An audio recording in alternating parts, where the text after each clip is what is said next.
हमारे साथ जो जितने लोग जुड़े हुए हैं वर्चुअल इंटरेक्शन सेशन में, हमारी जो सखी हैं बेनिफिशरीज हैं जो महाराष्ट्र से जुड़ी हैं, हम उनका भी स्वागत करते हैं। हमारे साथ बड़ौदा से जुड़ी हुई हैं जो यंग एंटरप्रेन्योर्स हैं, लड़कियां हैं खास करके, हम उनका भी वेलकम करते हैं इस वर्चुअल इंटरेक्शन सेशन में। जो हमारी बहनें नागदा से, रतलाम से या दूसरे लोकेशन से जुड़ी हैं, हम उनका भी इसमें स्वागत करते हैं। और जो अलग अलग लोकेशन से जुड़ी हुई हैं, सबका स्वागत है इस वर्चुअल इंटरेक्शन सेशन में। हमारे साथ जो FICCL से मैं जो देख पा रहा हूँ, टीना जी जुड़ी हुई हैं, हेमंत जी जुड़े हुए हैं, और भी जो लोग जुड़े हुए हैं, सबका वेलकम है।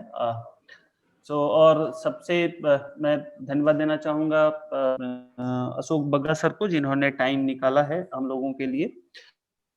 मैं थोड़ा सा इंट्रोडक्शन कर दूं। जो हमारे साथ जो पार्टिसिपेंट्स का नेचर है, उसमें 3-4 तरीके के लोग हैं।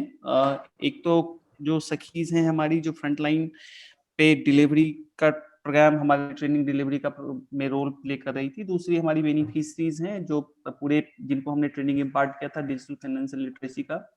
जो तीसरे हमारे जो ऑडियंस हैं, वो हैं हमारी यंग एंटरप्रेन्योर्स जो अलग अलग जगहों पे जुड़े हुए हैं। जैसे मैं बात करूँ, जबलपुर में जो सिलाई ट्रेनिंग का चल रहा है, उसमें भी कुछ हमारे एंटरप्रेन्योर्स जुड़े हुए हैं वहाँ से। हमारे कुछ एंटरप्रेन्योर्स बड़ोदरा से जुड़े हुए हैं, तो ये हैं। और कुछ डेवलपमेंट प्रोफेशनल्स भी जुड़े हुए हैं, खास करके स्कोर टीम में जो काम कर रहे हैं वो जुड़े हुए हैं। तो एक बार सबका पुनः स्वागत है। मैं थोड़ा सा बताऊं आपको, जो हमारे साथ आज रिसोर्स के रूप में है, अशोक बग्गा सर है, mister Ashok Bagga.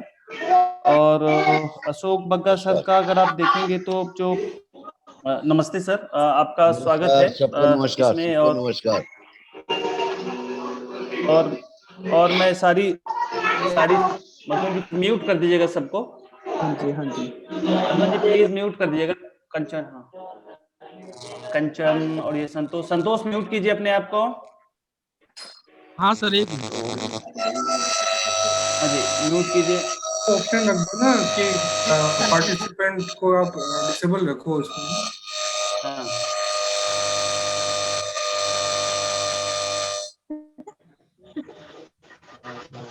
Madhuban ji please mute हाँ, कर म्यूट कर दीजिएगा। दिए। बहुत सारे लोग बोल रहे हैं, अनम्यूट है मधुबन जी, बहुत सारे लोग।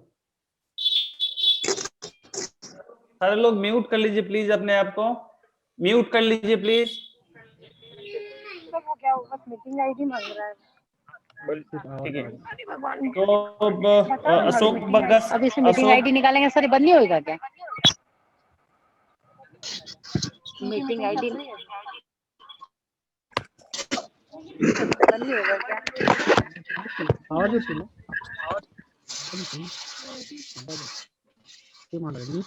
तो हमारे साथ जो रिसोर्स पर्सन के रूप में है बग्गा सर हैं। बग्गा सर का जो ओवरऑल एक्सपीरियंस है, बग्गा सर का पहले मैं बताऊं, एक्सपर्टाइज डिजिटल फाइनेंशियल लिटरेसी का ही है, और एक रिटायर्ड बैंकर भी हैं। करीब इन्होंने अपनी जो 36 साल की सेवाएं हैं बैंक ऑफ बड़ौदा को दिया है। और बैंक ऑफ बड़ौदा से रिटायर्ड होने के बाद जो बग्गा सर हैं, अलग अलग इंस्टीट्यूशन के साथ काम कर रहे हैं, और जिनमें नीति आयोग है, UPSRLM के साथ काम कर रहे हैं, नाबार्ड के साथ काम कर रहे हैं, सिडबी के साथ काम कर रहे हैं। और जो फाइनेंशियल लिटरेसी और फाइनेंशियल लिटरेसी पैकेजेस को लेके इनका एक्सपर्टाइज, और अलग अलग इंस्टीट्यूशन को ये सर्विस प्रोवाइड कर रहे हैं। अगेन सर, हमारे साथ जुड़ने के लिए आपका बहुत बहुत धन्यवाद, और अपनी सेवाएं देने के लिए बहुत बहुत धन्यवाद सर। जैसा कि एजेंडा देखा होगा आप लोगों ने, तो एजेंडा जो आज का हमारा ये वर्चुअल इंटरेक्शन सेशन है, करीब 3 सेक्शंस में डिवाइड किया हुआ है इसको। जो पहला सेक्शन में बग्गा सर हमें करीब 30 मिनट बताएंगे, जो डिजिटल फाइनेंशियल लिटरेसी क्या है, अलग अलग जो उसके प्रोडक्ट्स हैं, सर्विसेज हैं, उसमें क्या क्या चीज ध्यान रखने की जरूरत है। जो दूसरा करीब 30 मिनट का सेशन है, 30 मिनट के सेशंस को हम उसमें क्वेश्चन एंड आंसर सेशन होगा। बेसिकली ये फ्लोर ओपन होगा, और उसमें भी जो क्वेश्चन एंड रिलेशन से रिलेटेड जो उसमें हम क्लियर करेंगे, जो पार्टिसिपेंट्स के डाउट्स हैं, इन क्वेश्चन एड्स हैं। इसको करीब सेट ऑफ क्वेश्चन एड अलग अलग जगहों से मंगाए गए हैं, अलग अलग क्वेश्चंस जो हमने रिसीव किए हुए हैं अलग अलग लोकेशन से कंपाइल करके ऑलरेडी रखा गया है। और थोड़ा सा बचने के लिए, ज्यादा इसको कंट्रोल करने के लिए, तो मैं अलग अलग क्वेश्चन जो अलग अलग लोकेशन से हुए हैं, मैं बगल सर के सामने रखूंगा। एंड लास्ट सेशन है उसमें वोट ऑफ थैंक्स का है। So thank you so much again. बगल sir, handed over to you. थोड़ा सा हमें बताएं, हमें और हम सारे सखियों लोगों को जो जुड़े हुए हैं, जो आज के परिवेश में डिजिटल फाइनेंशियल लिटरेसी की क्यों जरूरत है, और खास करके जब हम अलग अलग फाइनेंशियल प्रोडक्ट्स और सर्विसेज को एक्सेस करते हैं, तो उस समय हमें किन किन बातों की सावधानियां रखनी चाहिए, ये थोड़ा सा प्लीज हमें गाइड करने की कृपा करें। बगैर सर। सबको नमस्कार है, धन्यवाद। और जिन तक मेरी ये आवाज पहुंच रही है उन सबको भी मेरा मेरा बहुत बहुत स्वागत है। बिल्कुल सही कहा आपने कि डिजिटल फाइनेंशियल लिटरेसी आज के युग का एक ऐसा बदलाव है, जिस बदलाव में अगर हम साथ नहीं रहेंगे, अपने आप को इसके साथ में नहीं जोड़ेंगे, और जोड़ते समय हमें जो सावधानियां हैं वो अगर नहीं रखेंगे, तो हम इसके साथ ना बैठ के नुकसान उठा जाएंगे।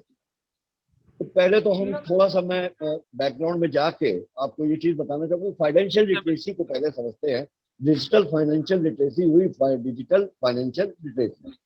फाइनेंशियल लिटरेसी से मेरा मतलब है कि वित्तीय साक्षरता। ये वित्तीय साक्षरता क्यों जरूरी है, उसके साथ ही जुड़ जाएगा डिजिटल क्यों जरूरी है। फाइनेंशियल लिटरेसी में अगर हम कुछ साल पहले, मैं अपने जमाने से अपनी दादी माँ के जमाने में चलूँ, तो पहले सादा जीवन उच्च विचार हुआ करता था, जरूरतें कम होती थी, सब साथ में रहते थे। लेकिन अब धीरे धीरे वक्त बदल गया है। अब प्रतिस्पर्धा का, आप समझे, कंपटीशन का दौर है। भला उसकी कमीज मेरी कमीज से सफेद क्यों, वो एडिडास के जूते पहनना, तो मैं पैसा कमाने की लालच बढ़ रही है। जब पैसा कमाने की लालच बढ़ रही है, तो उसमें भी लोग नए नए उत्पाद लेके आ रहे हैं, नए नए प्रोडक्ट आ रहे हैं फाइनेंशियल। तो इसलिए इस चीज को समझना जरूरी है कि ये वित्तीय साक्षरता हमारे पास होनी चाहिए। हम पढ़े लिखे हैं, उसके बावजूद हमें वित्तीय साक्षरता की तरफ ध्यान देना। अगर हम अच्छा, अब इस चीज को ये समझे कि महिलाओं के लिए जरूरी क्यों है। महिलाओं के लिए जरूरी ये है कि ऐसा माना जाता है कि अगर एक पुरुष को हम ये बात सिखाएंगे, तो वो अपने तक सीमित रखेगा या अपने एक आधे दोस्त तक। लेकिन अगर बैकग्राउंड आवाज कुछ ज्यादा आ रही है।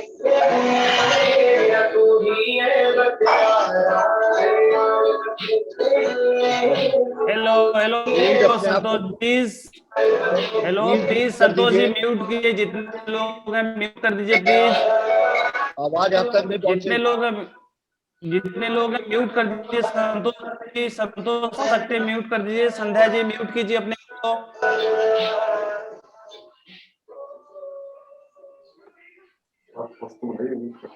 हाँ जी सर, ये प्लीज, सॉरी सर। मैं ये कह रहा था, अगर आप खुद ही दो डिवाइस साक्षर बनाएंगे, वित्तीय साक्षर, तो वो अपने आप के एक खुद को या अपने साथ के एक आधे दोस्त को करेगा। अगर हम एक महिला को कर देते हैं, तो ना सिर्फ पूरा परिवार साक्षर हो जाता है, बल्कि हमारा पूरा समाज, हमारी सोसाइटी।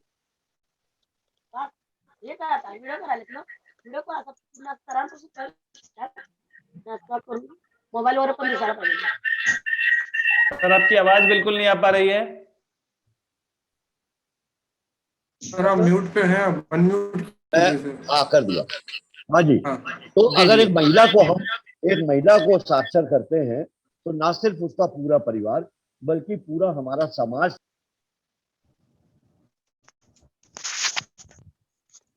साक्षर होने काम कर रहा है।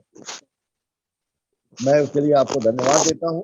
अच्छा, अब बात आती है बचत की, क्योंकि वित्तीय साक्षरता में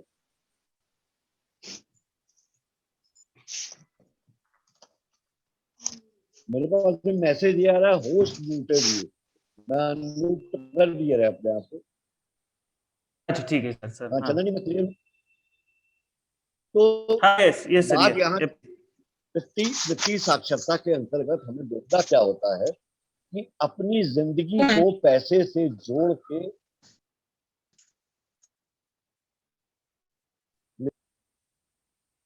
वित्तीय वित्तीय लेन देन, पैसे से संबंधित अपनी जिंदगी के साथ में जो जुड़ी हुई बातें हैं उनको समझने की बहुत विशेष जरूरत है।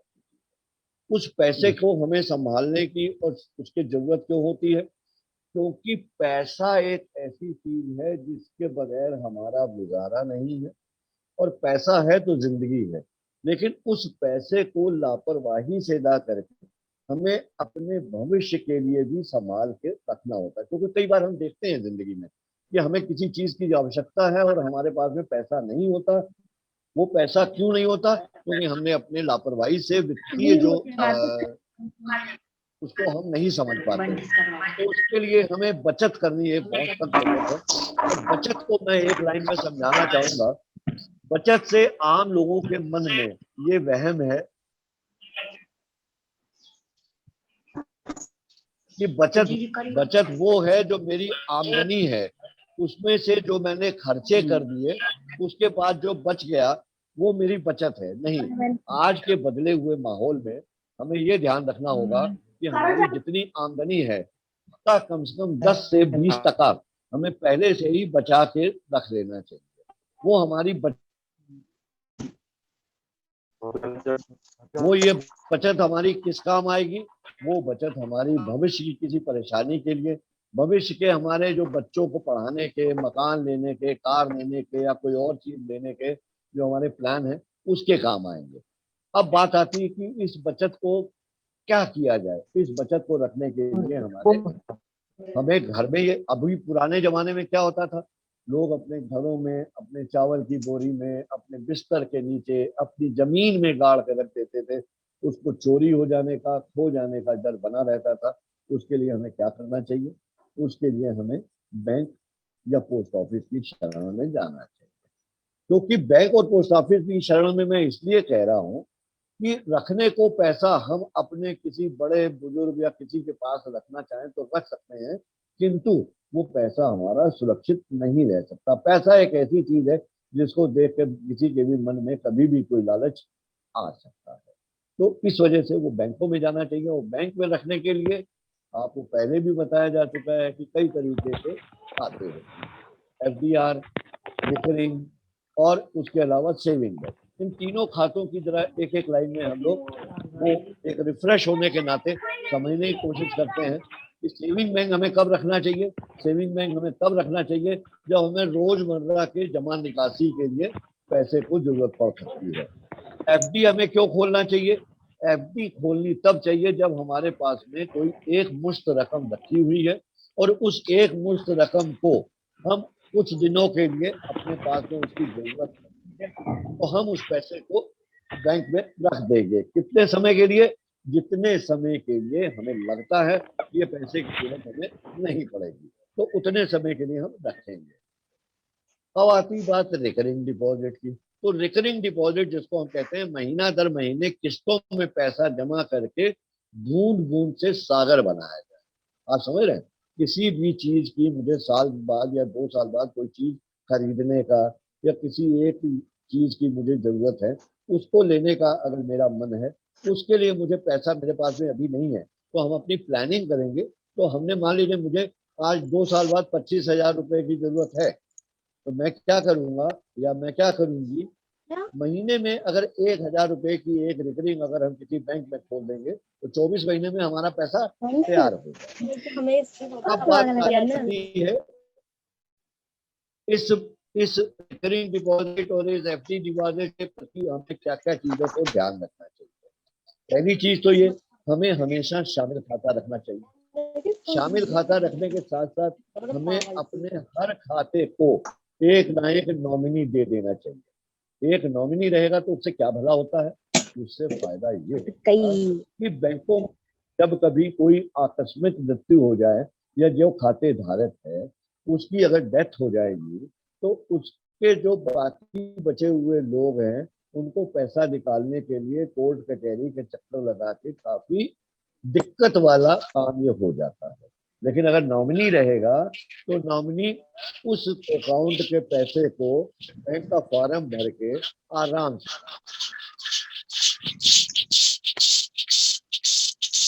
दे देगा।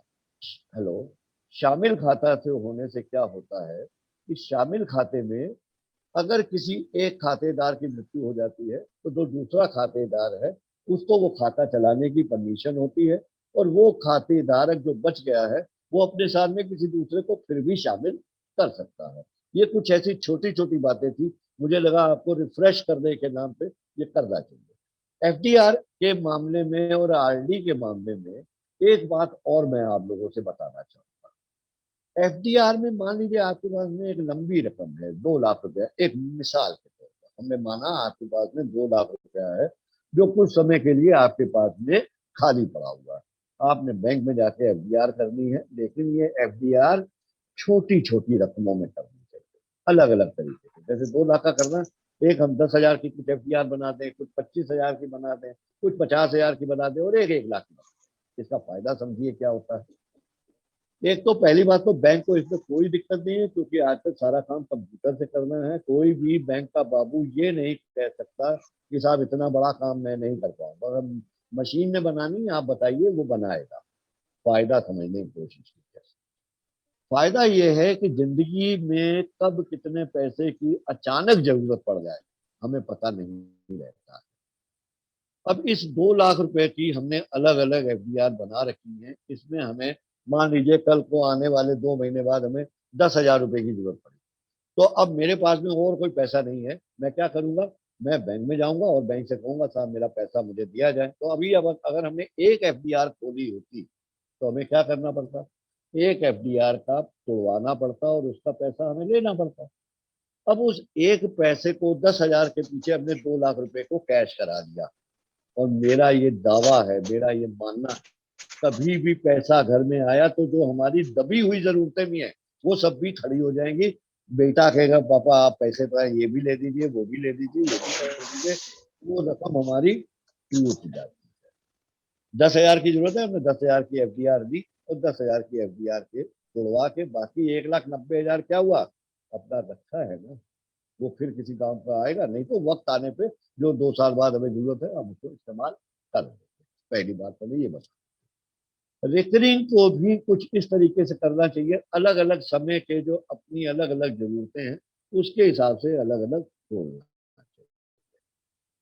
अब इसी चीज को मैं शिफ्ट करता हूँ डिजिटल इंश्योरेंस में, उससे डिजिटल लिटरेसी में। उससे पहले एक इंश्योरेंस के ऊपर हम बात करते हैं, बीमा। बीमा के ऊपर भी रिफ्रेश करने के लिए मैं ये कहना चाहूंगा, बीमा एक ऐसी चीज है, इसको हम जमा के नाम पे ना माने।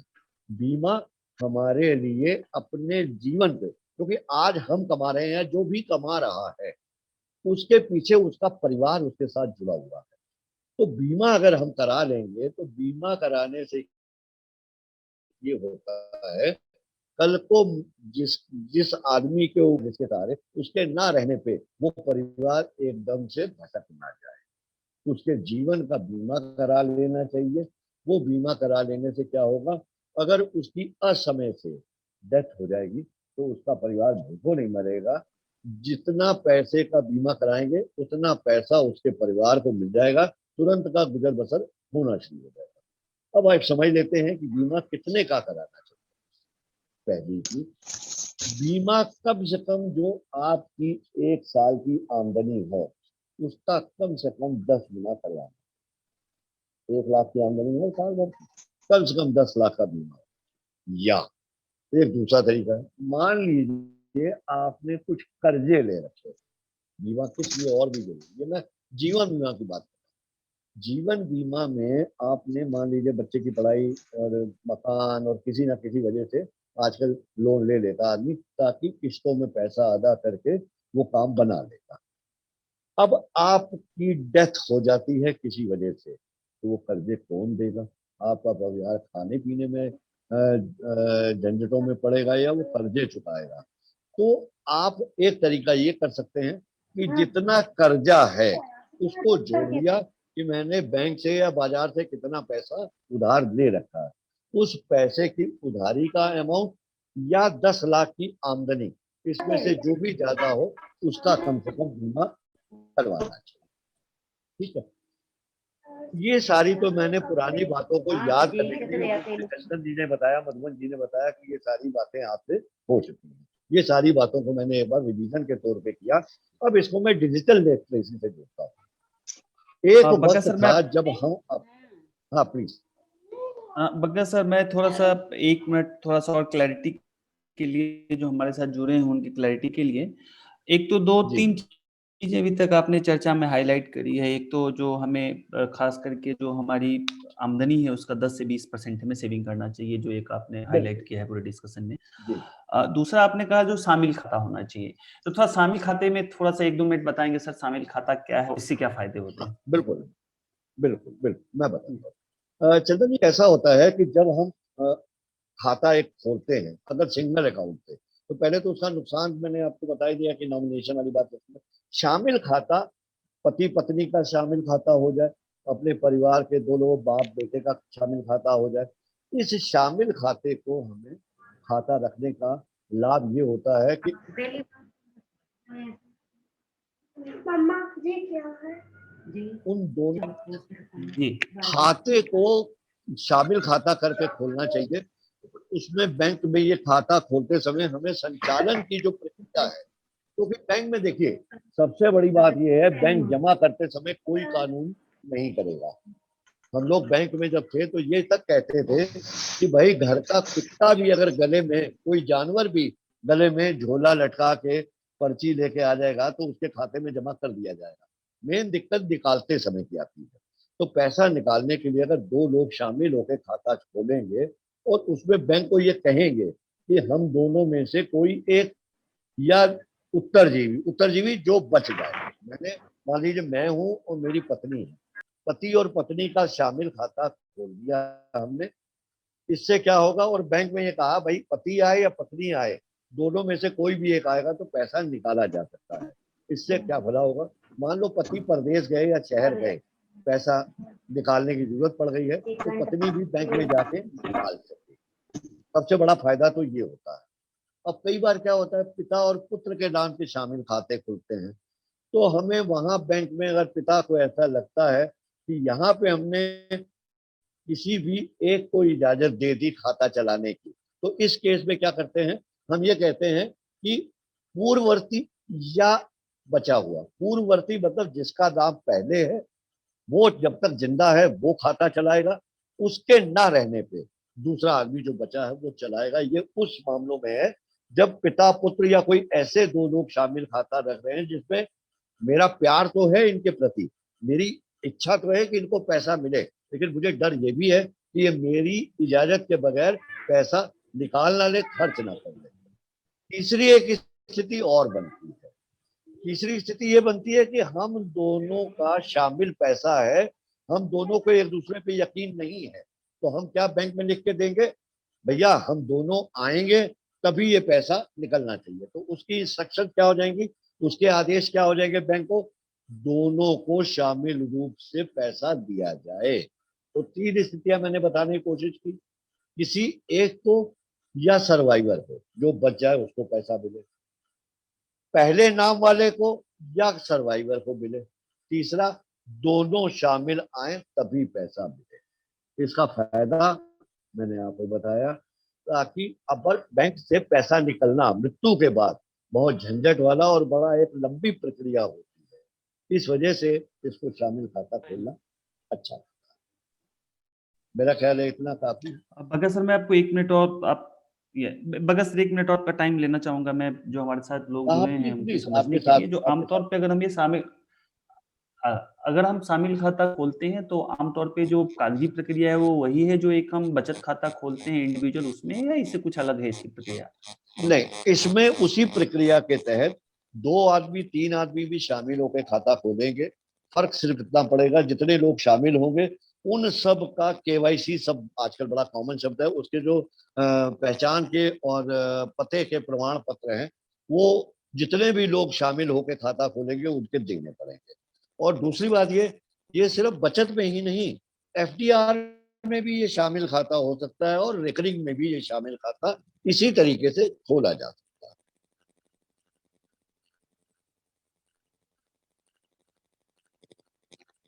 धन्यवाद सर, आपने हमें बताया। मैं आपसे रिक्वेस्ट करूंगा, हाँ। जो आप डिजिटल लिटरेसी की बात कर रहे थे, अब थोड़ा अगर हम उधर की तरफ मूव करें। जी। हाँ, चलिए। डिजिटल को जो ये सारी हमने बैंकिंग की प्रक्रिया समझी, ये सारी बैंकिंग की प्रक्रिया को अब हम आज के बदले हुए युग में, चूंकि कंप्यूटर का युग है और एक जगह का खाता दूसरी किसी जगह से भी संचालित हो सकता है, और जरूरी नहीं है कि हमें हर काम के लिए बैंक जाना पड़े। डिजिटल जो ट्रांजैक्शंस हैं उनको हम कैशलेस की बात करते हैं। हमें कैश, जैसे मान लीजिए बाजार जाना है तो मेरे पास में रुपए होंगे तो ही मैं वो पैसे से सामान खरीद सकूंगा। लेकिन आज के युग में इतनी ज्यादा ट्रांजैक्शन की तरीके आ गए हैं। हम अपने मोबाइल से पैसा रख सकते हैं, हम अपने बैंक के एटीएम से पैसे का लेन देन करा सकते हैं, हम दुकानों पे पड़ी हुई कुछ मशीनें होती हैं उन मशीनों के माध्यम से पैसा पे कर सकते हैं। तो ऐसी कुछ जो तरीके हैं पे करने के, उनमें कुछ तरीके तो मैं आपको बताता हूँ। एक तो होता है यूपीआई, यूनिफाइड पेमेंट इंटरफेस। इसमें क्या होता है, आप अलग अलग दुकानों में जब आप जाते हैं, इसमें कई एक प्राइवेट लोग भी आ गए हैं, पेटीएम, मोबीक्विक, फोन पे, गूगल पे, अमेजॉन पे, कई एक ऐसे प्लेयर आ गए हैं जिनके अपने अपने निशान ये दुकानदारों से अपना कॉन्ट्रैक्ट कर देते हैं, और उनको एक क्यू आर कोड, एक क्यू आर कोड ऐसे आप देखेंगे तो दाने दानेदार कुछ एक चौकोर सी फोटो आपको दुकानों पे मिलेगी। हम अपने मोबाइल में भी वो फोन पे या गूगल पे या उनको लगा देंगे, और उस फोटो को जितने पैसे हमें देने हैं उससे हम उसको फोटो खींचेंगे और उससे वो भुगतान हो जाता है। इस प्रक्रिया को हम यूपीआई पे से नाम से जानते हैं। दूसरा, एक अगर हम सरकारी उसकी बात करें, तरह तरह के ऐप हैं।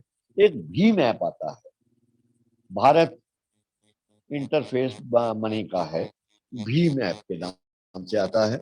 इस भीम ऐप को अगर हम अपने मोबाइल में, अच्छा ये सारी जो चीजें मैं बता रहा हूँ ये स्मार्टफोन वाली, भीम ऐप को हम अपने डाउनलोड कर सकते हैं। उस डाउनलोड करने से क्या होगा कि हमारे बैंक का खाता हमारे मोबाइल में आ जाता है। हम मोबाइल से ही उसका बैलेंस देख सकते हैं, हम मोबाइल से ही उसमें पैसा किसी को ट्रांसफर कर सकते हैं, हम अपने उस तरीके से भी कर सकते हैं। लेकिन अगर देहात के हिसाब से देखें, रूरल बैकग्राउंड के हिसाब से देखें, तो अगर हम इसको, ना भी स्मार्टफोन जरूरी नहीं होता सबके पास, तो अगर ऑर्डरी फोन है उससे भी काम करने के लिए एक आप अपने साधारण फोन में भी *99 डायल करेंगे, हैश लगा के, तो एक आपको उसमें मैसेजिंग के जरिए भी आपका बैंक अकाउंट उसमें जुड़ जाता है। लेकिन इन सबसे पहला काम हमें क्या करना होता है, हमें अपना मोबाइल नंबर और अपना आधार नंबर बैंक के साथ में रजिस्टर कराना होगा। जिस बैंक में मेरा खाता है हमें उस बैंक में जाना होगा और अपने मोबाइल नंबर को वहां पे हमें रजिस्टर कराना होगा। तो उस मोबाइल पे मोबाइल बैंकिंग भी शुरू हो जाती है। अपने मोबाइल के जरिए भी ये काम हम कर सकते हैं, इस तरीके से कर सकते हैं। अब बात करते हैं कि ये जो हमने रिकरिंग और सेविंग और इसकी बात करी कि रिकरिंग हम खोल सकते हैं, एफडीआर खोल सकते हैं, तो इन सब को करने के लिए भी हमारे पास में अगर मोबाइल है या हमने अगर इंटरनेट बैंकिंग ले रखी हुई है तो हम उसको अपने घर बैठे भी अपने अकाउंट को ऑपरेट कर सकेंगे। लेकिन इसके लिए कुछ सावधानियों की जरूरत होती है। कुछ सावधानियों को हमें समझना होगा कि हमें उन सावधानियों को कैसे करना है। डिजिटल की अगर हम बात करते हैं तो डिजिटल लिटरेसी में डिजिटल पेमेंट की बात अगर हम करें तो पहले जमाने में सबको याद होगा, अगर हमारा बच्चा या हमारा कोई आदमी बाहर रहता था तो उसको पैसा भेजने के लिए हमें ड्राफ्ट बनवाना पड़ता था, या हम बैंक को कहते थे कि ये पैसा वहां भिजवा दिया जाए। लेकिन आज की तारीख में ये पैसा डिजिटल हिसाब किताब से, उसको हम लोग बोलते हैं एनईएफटी, आईएमपीएस या आरटीजीएस। ये भी एक डिजिटल माध्यम से भुगतान है। इसको हम बैंक में जाके एक बात कर सकते हैं कि साहब हमको ये आरटीजीएस कराना है। आप जितनी देर बैंक में खड़े होंगे, 2 लाख से ऊपर का अगर पैसा भेजा जाना है तो आप आरटीजीएस के लिए बैंक से कहेंगे, या आप अपने मोबाइल से भी करना चाहेंगे तो आप कर सकते हैं। और इस पैसे को जितनी देर में आप हमसे बात कर रहे हैं उतनी देर में पैसा, जिसको आप पैसा भेज रहे हैं उसके खाते में चला जाएगा। इसी तरीके 2 लाख से नीचे है तो उसका नाम NEFT है। NEFT का मतलब ये हुआ कि ये पैसा 2 लाख से नीचे अगर भेजना है तो उसको NEFT के माध्यम से भेज सकते हैं। और अगर 10-1,000 रुपए का सिर्फ ट्रांसफर करना है तो उसके लिए तो immediate money payment system IMPS आ गया है। उस IMPS के माध्यम से हम पैसा इमीडिएटली भेज सकते हैं। जितनी देर में हम बात करेंगे उतने से भी 1 मिनट में पैसा उस पाने वाले बंदे के खाते में पहुंच जाता है। डिजिटल क्रेडिट कार्ड और डेबिट कार्ड का भी जिक्र करना होगा। क्रेडिट कार्ड और डेबिट कार्ड को अगर हम समझना चाहें तो हमें यह समझना होगा कि डेबिट कार्ड क्या है। डेबिट कार्ड एक प्लास्टिक का, एक आपके मोबाइल के साइज का ही मोटा मोटा एक टुकड़ा होगा। उस टुकड़े को डेबिट कार्ड हम जब कहते हैं तो डेबिट कार्ड तो आपका जो सेविंग बैंक अकाउंट है उस अकाउंट से जुड़ा हुआ ही वो कार्ड होगा।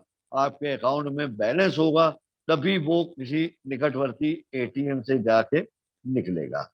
जहां तक क्रेडिट कार्ड की बात है तो क्रेडिट कार्ड एक ऐसा कार्ड वैसा ही होता है, पर इसमें बैंक आपकी गुडविल को देखते हुए, आपकी क्रेडिट को देखते हुए एक लिमिट डिसाइड कर देता है। उस लिमिट के हिसाब से वो पैसे को आप इस्तेमाल कर सकते हैं और 30 दिन से 45 दिन के भीतर उस पैसे का आपको बैंक को भुगतान कर देना होता है। अब ATM के साथ में जुड़ी हुई कुछ हमें बातें समझनी होंगी। ATM को जब भगत सर हम मैं हाँ सर।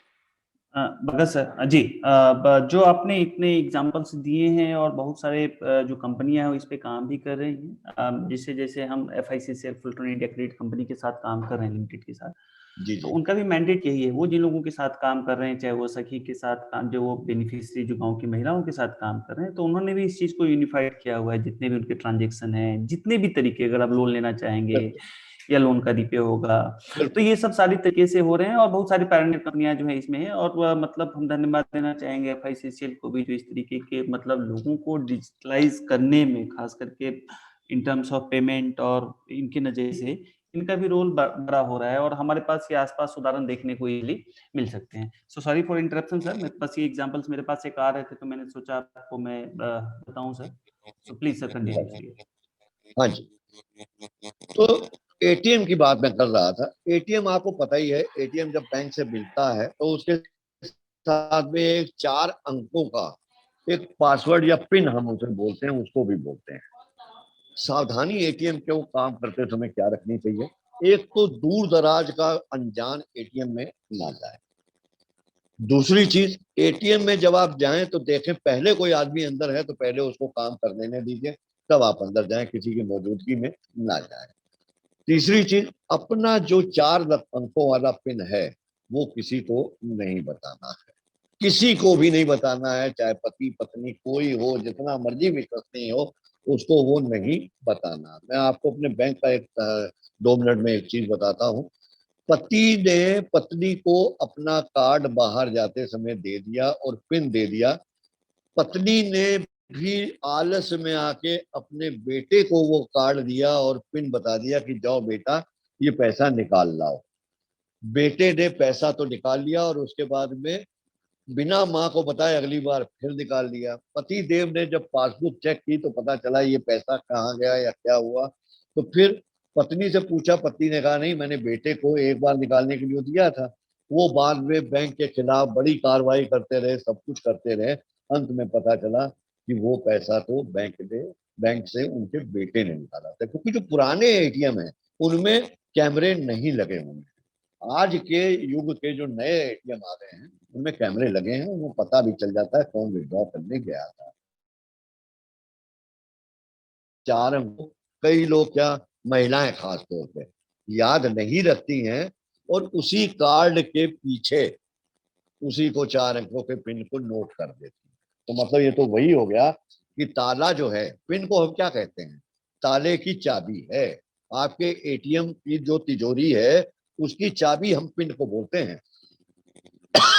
जब हमने पिन उस ताले के हिसाब का उस कार्ड के पीछे लिख दिया। तो हमने क्या किया, इसका मतलब हमने अपने ताले की चाबी भी उसी ताले के साथ में बांध के छोड़। अब जिसको वो ताला मिलेगा वो उसी की चाबी को लगाएगा और आपकी तिजोरी में से कुछ निकाल लेगा और आप फिर भटकते रह जाओगे और कुछ नहीं कर पाएंगे। तो इसलिए एटीएम की सावधानी ये रहनी चाहिए। दूसरी चीज क्या होती है कि पीछे से आप अपना जो कार्ड है उसको हमेशा अपने पास रखें। देखिए, जो कुछ बैंक तो ऐसे हैं जहाँ पे आपके कार्ड पे आपका नाम लिखा होता है। कुछ नए प्राइवेट बैंक जो है, सरकारी बैंक जब भी आपको कार्ड देगा वो विलंब से देगा, आपका नाम छाप के देगा। प्राइवेट बैंक तुरंत के तुरंत कार्ड देते हैं, उस पर आपका नाम नहीं लिखा होता है। आपने पिन लगाया किया, आप मान लीजिए किसी समय एटीएम में गए, पीछे से आपके कोई बंदा खड़ा है, इसीलिए मैं कह रहा हूँ कोई भी बंदा और काम कर रहा हो तो उसको अंदर से फ्री हो जाने दीजिए, तब उसको कहिए काम करे।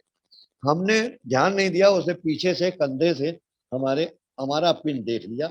आप क्या करती हो, आपने कार्ड लगाया, उसके बाद में कार्ड को पिन लगा के कार्ड अपना अमाउंट भरा कितना चाहिए, और कार्ड को निकाल के वहीं जो प्लेटफॉर्म है उसी पर रख दिया, और आपने उस पैसे को जब निकाला वो पैसा निकाल के अपनी जेब में डाला और मुड़ के देखे, तब तक वो जो पीछे बंदा खड़ा जिसने आपका पिन देख लिया है उसने अपना कार्ड आपके सामने बदल दिया, आपको पता नहीं चलेगा। आप मुस्कुराती हुई घर जाएंगी, जाने से पहले एक मैसेज और आएगा कि भैया आपके अकाउंट से इतना पैसा निकल गया, आप कहोगे कार्ड तो मेरे हाथ में। तो इसलिए आपको बड़ी सावधानी इस तरीके से करनी है। भगत सर मेरे इससे दूसरी चीज रिलेटेड, मैं भगत सर इससे रिलेटेड जो जी एक जो आपने प्रश्न कहा था, जो एक तो है जो दूर दराज के एटीएम में ना जाए, आपने ये कहा था। तो एक तो दूर बिल्कुल दराज के सन्नाटा, जहाँ एटीएम पे में कई जाने से हाँ। एटीएम अच्छा। में एक सन्नाटा रहेगा, तो वहां पे जो इस तरीके के मिसक्रिएंट्स हैं या जो गुंडे बदमाश हैं, वो इसी ताड़ में रहते हैं कि आदमी कौन क्या निकाल के ले जा रहा है। वैसे बैंक भी कोशिश करते हैं कि वो बाजारों में या उस तरीके की जगह पे हो, बट फिर भी वहां पे किसी को साथ लेके जाए घर वाले। जी हाँ, एक कुछ दूसरा आप जो कुछ कहना। आजकल आमतौर पे जो ये जो दूसरा जो आमतौर पे जब जाते हैं तो बैंकों के पास एक रेडी टू किट होता है। सो रेडी किट बिल्कुल में वो बिल्कुल। एटीएम वगैरह भी होते हैं। तो ये जो रेडी किट है सर, वो कितना सुरक्षित है और कितना दायक है? मैंने आपको जो अभी एग्जांपल दिया वो एग्जांपल यही था। सोल्जर सर्फिंग हम उसे नाम देते हैं इस तरीके के फ्रॉड को, कि आपने अपने पीछे वाले को ध्यान नहीं दिया, उसने सब कुछ कर दिया और आपका कार्ड बदल गया, क्योंकि वो कॉल जो रेडी टू किट होगी, रेडी टू किट में जो खाता धारक है या जो एटीएम धारक है उसका नाम नहीं लिखा होता। मेरी सलाह ये है, हमें ऐसी कौन सी जल्दी पड़ी है जब हमने खाता खोलने में इतना टाइम लगा दिया, आज हम जो खाता खोल रहे हैं हम उस खाते का एटीएम लेने के लिए हमें इंतजार करना चाहिए। एटीएम का फॉर्म भर के अपना नाम लिखा हुआ एटीएम ही हमें इस्तेमाल करना है। ऐसा नहीं है कि उसमें सुरक्षा नहीं है, अगर वो सुरक्षा रख के कि मैं अपना एटीएम अपने हाथ में ही रखूं, निकाला और तुरंत जेब में डाल लिया, मैंने किसी प्लेटफॉर्म पे नहीं रखा, क्योंकि और या उसका नंबर फिर कैसे याद रखेंगे। तो गांव की महिलाओं के साथ में तो और बड़ी दिक्कत है कि मान लो कैसे ये नंबर याद रहेगा।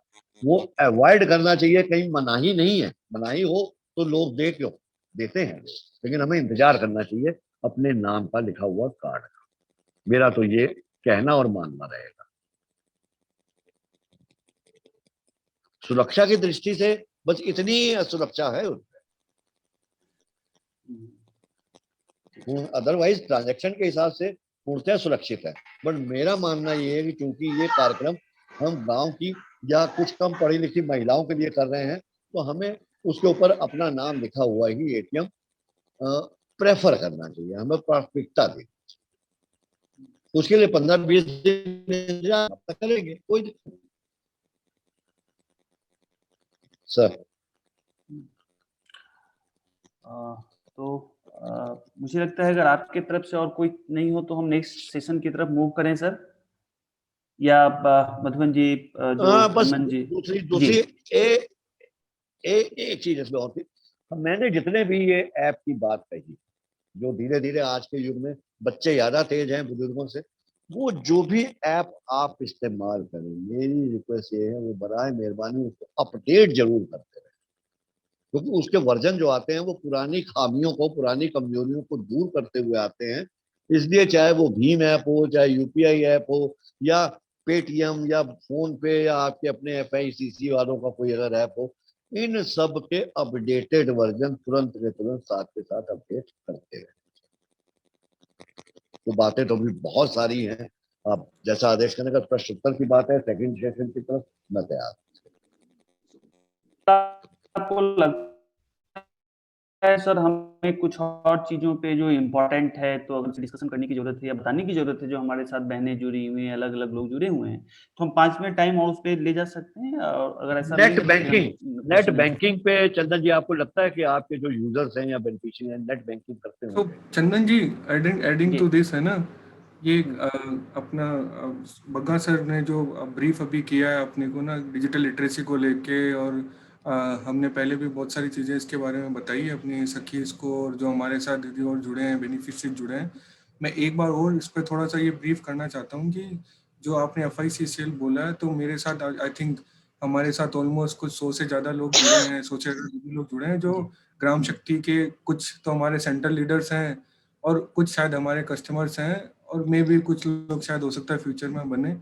तो जो हमारा ग्राम शक्ति का भी मॉडल है वो इसी तरह से इवॉल्व हुआ है, और जो समय की जो अभी अभी जो समय की जरूरत है डिजिटल में हम कैसे मूव करें, तो हमारा जो पूरा बिजनेस है ग्राम शक्ति का, अगर आप देखोगे तो it is now totally driven in A digital mode. पूरा जो बिजनेस हमारा जो कार्यक्रम कार्य कार्य जो हम करते हैं वो सारा डिजिटल है। डिजिटली कैसे है कि जिन लोगों ने शायद अभी रिसेंट में हमसे लोन लिए हैं, उन्होंने देखा होगा कि पहले जो हम कैश में जो पैसा देते थे अब वो हमने बंद कर दिया। अब सारा पैसा सबके अकाउंट में ही ट्रांसफर होता है, चाहे वो कितना इंटीरियर में रह रहा हो, चाहे वो नहीं रह रहा हो। क्योंकि हमारी जो एक ब्रांच है, जैसे मान लो हमारी रतलाम की ब्रांच है या नागदा की ब्रांच है या यूपी की मथुरा की ब्रांच है, एक ब्रांच करीब 30 से 50 किलोमीटर का एरिया कवर करती है। तो बहुत सारे इंटीरियर गाँव में भी हम काम करते हैं। तो ये हमारा एक स्ट्रिक्ट मैंडेट है कि हम अब जो भी पैसा डिसबर्स करते हैं वो सब सिर्फ अकाउंट में ही और पार्क होता है उनके।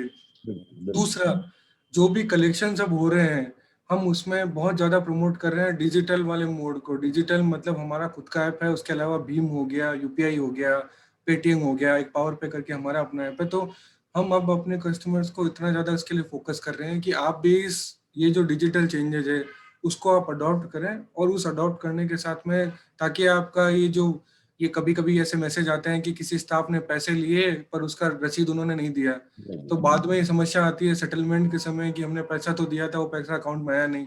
इस तरह की समस्याएं नहीं हो।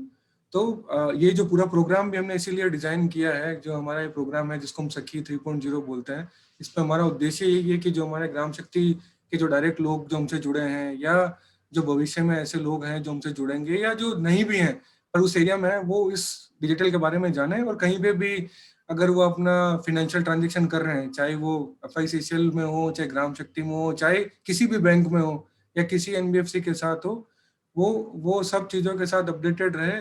और जो भी लेटेस्ट अराउंड इवन अराउंड चाहे फ्रॉड किस तरह के भी नए तरीके के हो रहे हैं, तो चंदन जी और इनकी टीम उनको उनके बारे में भी अवेयर करती रहती है कि डिजिटल होने से फ्रॉड के भी चांसेस बढ़ गए हैं। बढ़ रहा है। पहले जैसे आधार कार्ड के लेके जो बीच में फ्रॉड हो रहे थे, प्लस OTP को लेके जो अवेयरनेस है, तो हम वो भी ये कोशिश कर रहे हैं, अपने बिजनेस से भी हम करते हैं, प्लस हम CSR इनिशिएटिव के थ्रू भी हम ये कर रहे हैं। तो दैट्स ये थोड़ा मेरे को ऐड करना था आपके उस जरूर। डिस्कशन के साथ ना, रेलेवेंसी, ताकि क्योंकि हमारे बहुत सारे लोग डायरेक्ट कस्टमर्स हैं या जो सखीज वगैरह हैं वो ये सब प्रोसेस देखते भी है, तो ये सब इसी तरह से इवॉल्व हुआ है। बिल्कुल। चंदन जी म्यूट पे हैं आप। चंदन थैंक यू हेमंत जी, जी, thank you so much Hemant ji. आपने अपने एक्सपीरियंस ऐड किया, और नो डाउट FICCL बड़ा रोल प्ले कर रहा है लोगों को, खास करके जो माइक्रो क्रेडिट सिस्टम में। सो बग्गा सर, हमें लगता है जो हमारे साथ जो लोग जुड़े हुए हैं इनमें से बहुत सारे लोग नेट बैंकिंग को भी यूज करते होंगे। तो अगर इन ब्रीफ आप अगर 2-4 मिनट में थोड़ा नेट बस बैंकिंग मैं के सिर्फ के दो, बारे में अगर आप बात करें तो ज्यादा। जी श्योर, सर। नेट बैंकिंग पे मुझे बस सर सिर्फ 2 या 4 बातें कहनी है, क्योंकि यूज कर रहे हैं तो उससे जुड़ी जो पॉजिटिव चीजें हैं उसको मुझे नहीं बताना है, नेगेटिव चीजें क्या है। नंबर 1, नेट बैंकिंग के पासवर्ड और यूजर आईडी को कभी भी उसमें मेमोरी के, जैसे नॉर्मली क्या होता है हम जब मोबाइल के थ्रू करते हैं या लैपटॉप के थ्रू या PC के थ्रू करते हैं, तो वो सेव करने का ऑप्शन एक हर बार आता है, हमें कभी उसको सेव नहीं कराना है। नंबर 1। नंबर 2, हमें जितनी भी इमरजेंसी हो जाए, किसी भी पब्लिक कैफे में जाके नेट बैंकिंग को इस्तेमाल नहीं करना है। मान लीजिए किसी वजह से बहुत इमरजेंसी है, करना भी पड़ जाए, तो मेरा सुझाव उसमें ये रहेगा कि जब हम ऐसे किसी कैफे में जाते हैं तो वहां पे दो चीजों का ध्यान रखना है। जब हम वहां पे लॉग इन करें तो नीचे एक बॉक्स ऑटोमेटिकली टिक हो जाता है, स्टे लॉग्ड इन। नहीं, हमें उसको क्रॉस कर देना है या उसको अनटिक करना है। रीजन बिंग कि जैसे ही हम जल्दबाजी में वहां से कैफे से निकले तो मैं लॉग्ड इन ना रह जाऊं। नंबर 3, जहां पे वो कैफे है और जिस कैफे का जो भी पीसी हम यूज करें उसका कीबोर्ड कभी यूज नहीं करना है, वो वर्चुअल कीबोर्ड यूज करना है। आप समझते होंगे सब लोग जो भी नेट बैंकिंग करते हैं, वर्चुअल नॉर्मल क्यूआरटी कीबोर्ड है या कोई और कीबोर्ड हो, उससे बाकायदा सामने वाला शातिर आदमी ये अंदाजा लगा देगा कि आप क्या यूजर आईडी डाल रहे हैं और क्या पासवर्ड यूज कर रहे हैं। इसलिए बेटर है वो वर्चुअल कीबोर्ड, क्योंकि हर स्क्रीन के बदलते ही वो वर्चुअल कीबोर्ड की जो वो जगह होती है डिजिट्स की, वो बदल जाती है। पासवर्ड और यूजर आईडी हमेशा टिकलिस्ट टाइप का रखें, एक कैपिटल भी हो, स्पेशल करेक्टर भी हो, और मिनिमम जो 8 लेटर्स की बात कही जाती है उसको भी निश्चित तौर से करना है। डिजिटल बैंकिंग की मुझे जो नेट बैंकिंग पे मुझे सिर्फ इतनी है। और जब भी कोई साइट पे शॉपिंग करें नेट बैंकिंग या नेट के माध्यम से, जब तक वो सिक्योर्ड साइट ना हो, सिक्योर्ड साइट की निशानी क्या है, HTTPS, S is secured, S वाली साइट पे ही कोई काम करें, अदरवाइज ना करें। इतनी सी बात मुझे नेट बैंकिंग पे कहने, अथाह समुद्र है चंदन जी, आप भी जानते हैं। Sir these or the thank you thing so जो मच मुझे सर। लगता है कितनी चीजों का अगर ख्याल रखेंगे तो नुकसान से बचा लेंगे।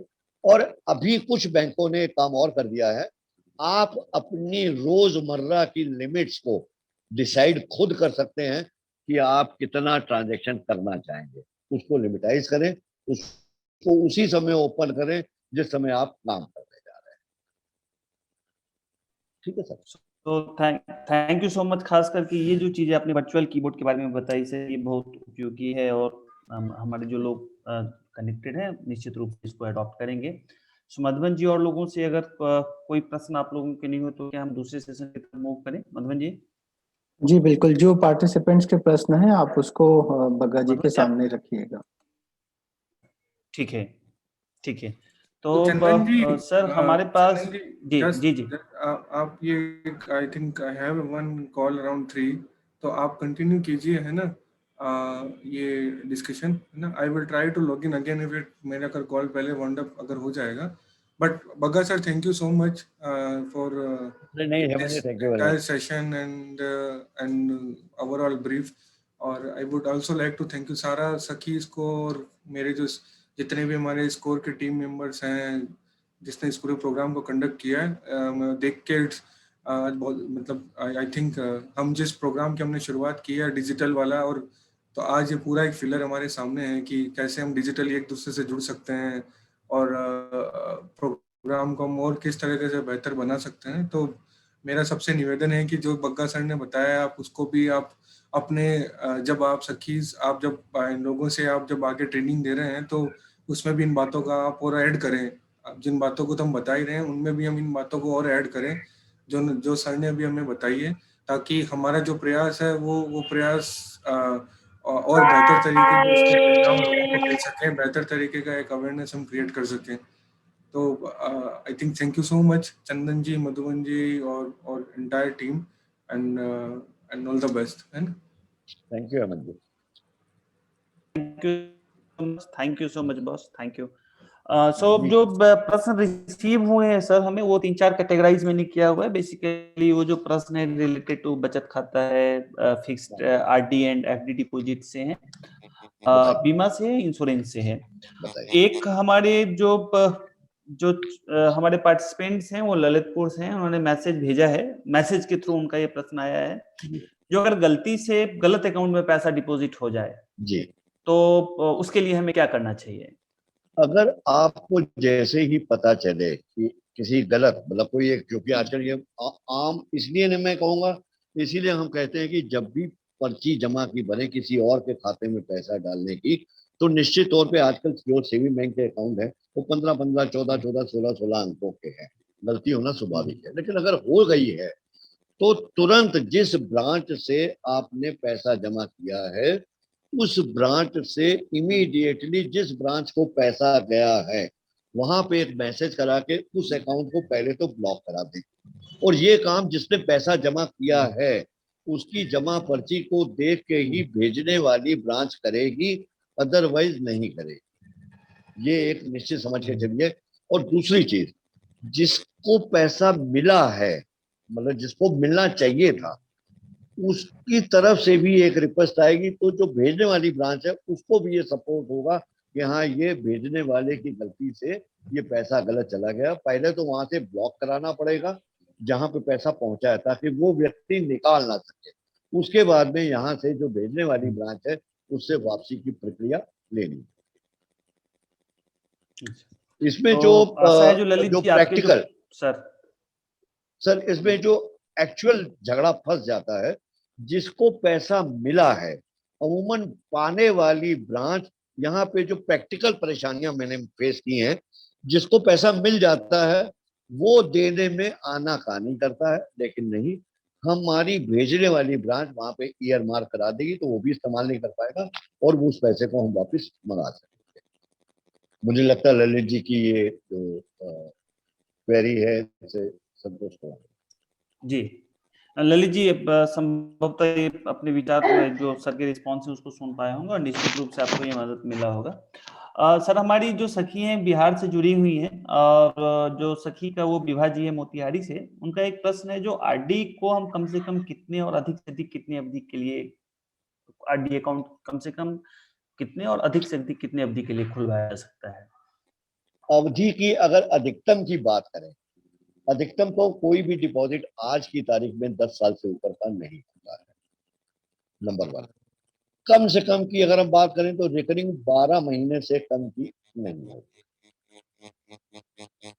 न्यूनतम अवधि की अगर हम बात करेंगे तो 12 महीने से कम नहीं और 10 साल से ज्यादा, 120 महीने से ज्यादा की नहीं हो सकती।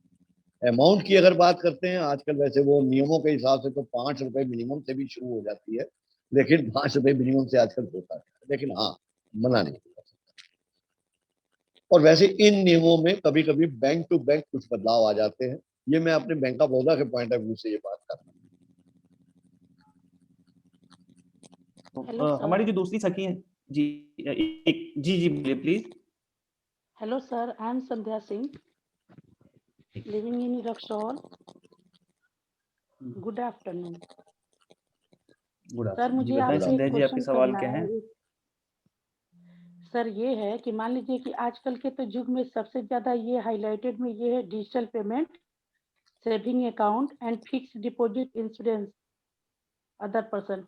लेकिन क्या आरडी करना जरूरी होता है क्या सर? इससे क्या प्रेफरेंस है? हेलो। हाँ जी, मैं सुन पा रहा हूँ आपको। आप मेरी आवाज सुन पा रही है? संध्या जी, आप मेरी आवाज सुन पा रही हैं? अब आपकी आवाज नहीं आ रही। चंदन जी, मैं आपको बताता हूँ, ये जो बात कर रही है जी, हेलो, इन्होंने जो बात, हाँ संध्या जी आप सुन पा रही हैं? मेरी आवाज, हाँ हाँ हाँ अब आ रही है, अब आ रही है आपकी। हाँ संध्या जी, नहीं आ रही। सर मैं आपसे ये कहना चाहती हूँ कि जैसे सेविंग अकाउंट है तो वो जीरो से भी खुलता है और 1000 से भी खुलता है, एनीवे आप जितना से भी खोल पाइए। हाँ, फिक्स डिपॉजिट भी ठीक है कि चलिए फिक्स कर देते हैं, उसका ये समझ में आता है। और आजकल तो डिजिटल पेमेंट जो है वो काफी मस्ट हो गया है कि कहीं पर भी आप रहे तो उसे गूगल पे फोन, एनीवे जिससे भी हो उसे कर लीजिए, आसान होता है। लेकिन क्या आरडी करने से क्या प्रेफरेंस है? मैं आरडी के लिए, आप एक बात समझती हैं, बूंद बूंद से सागर बनता है, इस बात को आप मानते जी। हमें छोटी छोटी रकमों से जब बड़ी रकम की जरूरत होती है उसके लिए आरडी को, आप एक लाइन में ये बात, इट्स ओके। अपनी जो जिंदगी की योजनाएं हैं उनके लिए जब पैसा हमारे पास में एक मुश्त इकट्ठा नहीं होता, हम छोटी छोटी बचत करके बड़ी रकम तैयार कर सकते हैं आरडी के माध्यम। और जाने की जरूरत नहीं है, डिजिटल माध्यम से बैंक को स्टैंडिंग इंस्ट्रक्शंस दे दीजिए, बैंक आपके बचत खाते से हर महीने उतना रुपया आपके आरडी अकाउंट में डाल देगा। सुविधा बूंद बूंद से सागर ऐसे ही। Okay, thank you so much. जो सर संध्या जी के रिलेटेड क्वेश्चन है इसमें, जो अगर हम आरडी खाते को बीच में बंद करते हैं तो क्या इससे ब्याज पे कोई फर्क पड़ेगा? तो जो एज ए लेमैन मैं भी समझ पा रहा हूँ, जो निश्चित रूप से अगर खाते को बीच में बंद करेंगे तो ब्याज पे तो फर्क पड़ेगा ही, ब्याज की राशि जो आपको मिली उसमें फर्क पड़ेगा ही। बिल्कुल। मैं इस विषय में ये बताना चाहूंगा चंदन जी, जब भी हम कोई खाता खोलते हैं तो वो आप यूं मान के चलिए कि ये हमारे और बैंक और ग्राहक के बीच का कॉन्ट्रैक्ट हुआ। कॉन्ट्रैक्ट आपने तोड़ा, आपने कहा 1 साल तक हम पैसा ये रखेंगे, लेकिन समय से पहले उसका नियम ये कहता है कि समय पूर्व भुगतान में जितने महीने तक वो पैसा बैंक में रहा, मैं इसको उदाहरण के साथ में समझाना चाहूंगा। 1 साल का आपने हमारे साथ में एफडी या आरडी रखा, लेकिन आपने 6 महीने बाद, और उस समय एफडीआर के 1 साल का ब्याज की दर 6.5% थी, एक उदाहरण के तौर पर 6 महीने में ही आपने कहा हमें ये पैसा अर्जेंट जरूरत है, हमें समय पूर्व भुगतान दे दीजिए, आपका पैसा, आप अपना पैसा हक के साथ दे सकते हो।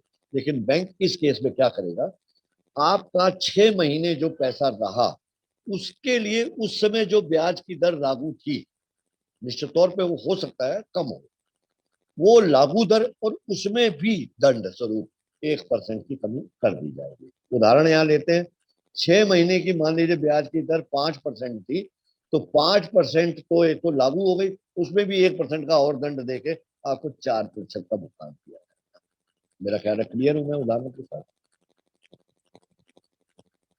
ये बिल्कुल, थैंक यू भगत सर, आपने रिस्पॉन्स किया है जो संध्या जी के क्वेश्चन है। संध्या जी समझ गई होंगी चंदन जी, राजू हमारे जी। साथ जुड़ी हुई है, वो एक क्वेश्चन पूछना चाहती हैं। राजू जी, आप पूछ सकते हैं क्वेश्चन। पूछिए।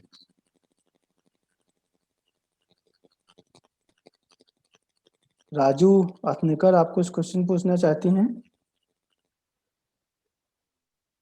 आप कंटिन्यू करिए चंदन जी।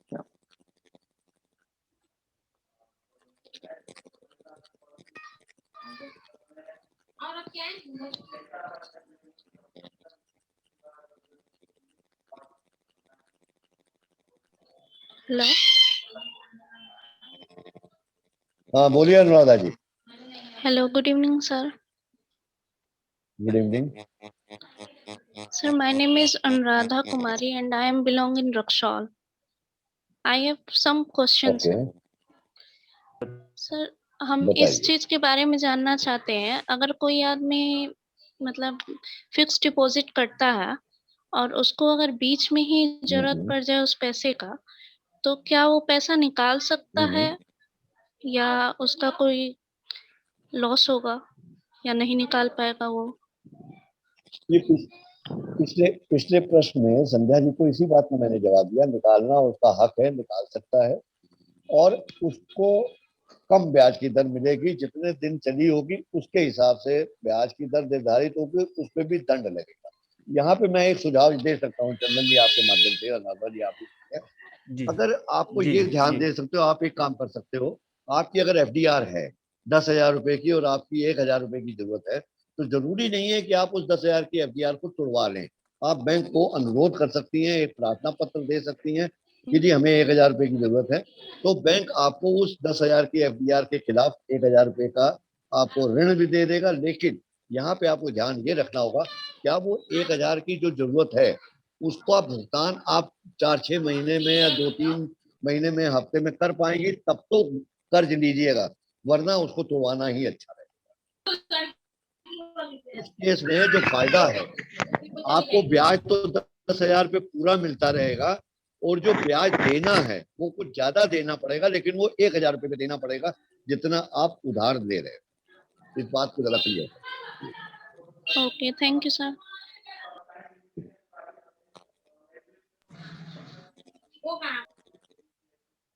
Hello hello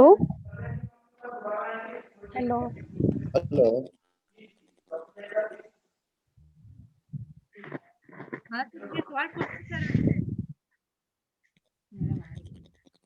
hello. हाँ हाँ बोलिए। नमस्कार सर, मैं संगीता मालवीय बात कर रही हूँ मंदसौर से। सर ये एफडी से हाँ रिलेटेड बोलिए ही संगीता। मेरा क्वेश्चन है कि मान लीजिए किसी हाँ व्यक्ति ने हाँ। एफडी करवाई और किसी दुर्घटना में हम्म, उसकी डेथ हो जाती है। मान लीजिए 1 साल के लिए उसने हाँ एफडी हाँ। करवाई और 6 महीने में उसकी डेथ हो गई और सिर्फ हम्म, उसी के नाम पे एफडी है, तो क्या बीच हम्म। में उसके रिलेटिव उसको ले सकते हैं या नहीं ले सकते हैं? नहीं, लेने में कोई एतराज नहीं होगा बैंक को, लेकिन वो उसकी कार्रवाई थोड़ी सी जटिल होगी। वो प्रक्रिया पूरी एक डिसीज अकाउंट का फॉर्म भरना पड़ेगा।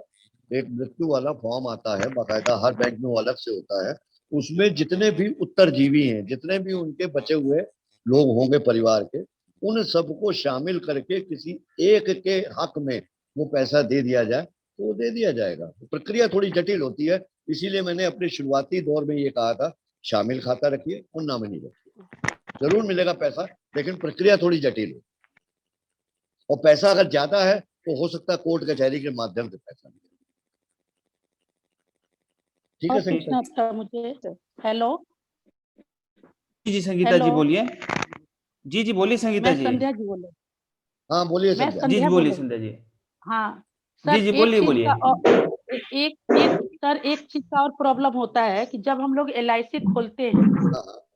जब हम लोग एलआईसी खोलते हैं तो ये भी होता है कि या तो मंथली खुलता है या 3 मंथ या 6 मंथ या 1 ईयर, एनीवे जो भी हो।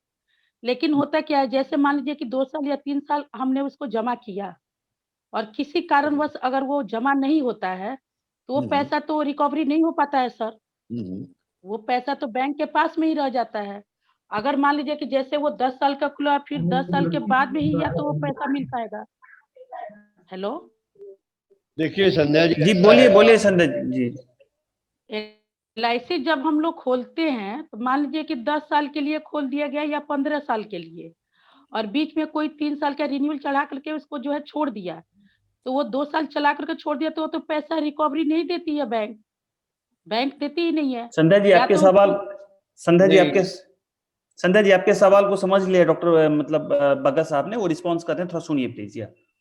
संध्या जी, देखिए पहली हाँ बात जी। तो ये, आप एलआईसी की बात कर रही हैं तो बैंक बीच में नहीं आ रहा है।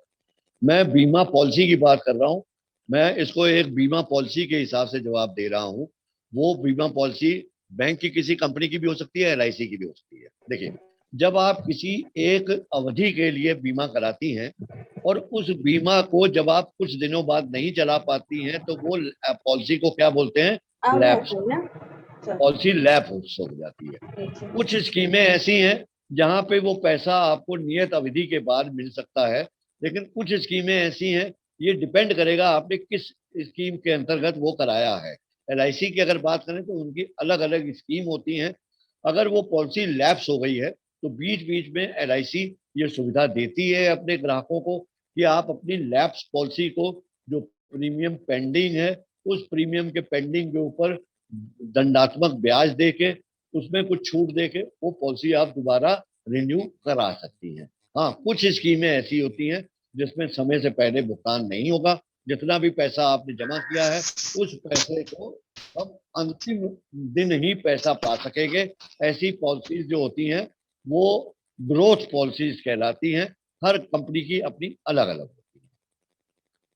थोड़ा सा हम और क्वेश्चन को ठीक है लेना संदीप? चाहेंगे क्योंकि हमारे पास टाइम कम है। संध्या जी समझ गई हुई चीजों को। एक तो सर हमारे एक जो साथी जुड़े हुए हैं हम लोग के साथ, एक महिला साथी ने हमसे ये समझने का कोशिश किया है जो बचत और निवेश में क्या अंतर है। हाँ बिल्कुल, बहुत बहुत ही मैं इस टॉपिक को चाहता था लेकिन समय कम था। बचत और निवेश, देखिए बचत जो है, बचत हमारी सामयिक असामयिक जरूरतों को पूरा कर सकती है, लेकिन बचत को बचत के रूप में रखने में नुकसान क्या है? एक तो उसके ऊपर महंगाई की मार पड़ेगी। बचत पे हमें कोई अर्निंग नहीं होती ब्याज के रूप में, या उसमें कोई ग्रोथ नहीं होती है। तो जब हम इस बचत को अगले स्टेप की तरफ ले जाते हैं उसको हम निवेश कहते हैं। निवेश का मतलब ये हुआ कि मेरे पास में ये पैसा फालतू रखा हुआ है, इतने दिन तक मुझे पता इस्तेमाल नहीं होना है, तो उस पैसे को मैंने बैंक, पोस्ट ऑफिस या और किसी तरीके से निवेश कर देते हैं। निवेश करते समय उसके ऊपर एक तो हमें कुछ आमदनी होनी शुरू हो जाती है, कुछ बढ़ोतरी होनी शुरू हो जाती है। यहाँ पे 2-3 चीजें जल्दी जल्दी मैं क्लियर करना चाहूंगा। निवेश करते समय हमें 3 चीजों का ध्यान रखना होगा। पहली सुरक्षा, दूसरी उसकी तरलता। सुरक्षा से मतलब जहां भी हम पैसा निवेश कर रहे हैं, जहां भी जमा कर रहे हैं, रखने के लिए दे रहे हैं ताकि इसमें हमको बढ़ोतरी मिले, वो जगह सुरक्षित होनी चाहिए। दूसरी चीज तरलता, मतलब हमें 2 साल के लिए पैसा मेरे पास में नहीं जरूरत है और मैं उसको जमा कर दूं और 2 साल बाद मैं जब पैसा मांगू तो मुझे मिल ना सके। इसके लिए हम उदाहरण देते हैं अपने एनएससी का। पोस्ट ऑफिस में एनएससी ले लिया, अब पैसे की अर्जेंट जरूरत है, 2 साल में नहीं मिलेगा, वो 3 साल में मिलेगा या अंत में मिलेगा। तीसरी चीज होती है उस पर जो अर्निंग है, उस अर्निंग को कम से कम ऐसे हमें देखना चाहिए कि हमारी जो महंगाई की दर है उसको वो कवर करते हुए चले। तो निवेश ये कहलाता है। बाकी तो निवेश में पूरा करती है। मोटा मोटा ये है कि बचत के अंदर पड़ी रहेगी, उसको महंगाई की दर की वजह से उसकी परचेजिंग पावर कम हो जाएगी, जबकि निवेश में हमको आमदनी मिलती है और सुरक्षा का ध्यान रखना।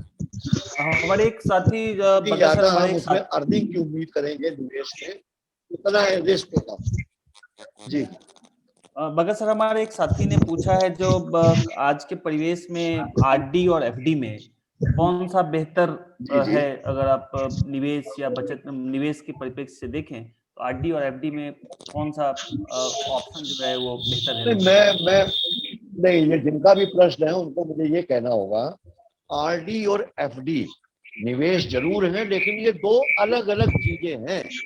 एफडीआर आप तब कराते हैं जब आपके पास में एक मुश्त लमसम अमाउंट कोई फालतू है उसको रखने के लिए, जबकि आरडी हम तब करते हैं जब हमारे पास में छोटी छोटी रकम हो और वो उसको हमें बड़ी रकम तैयार करना हो।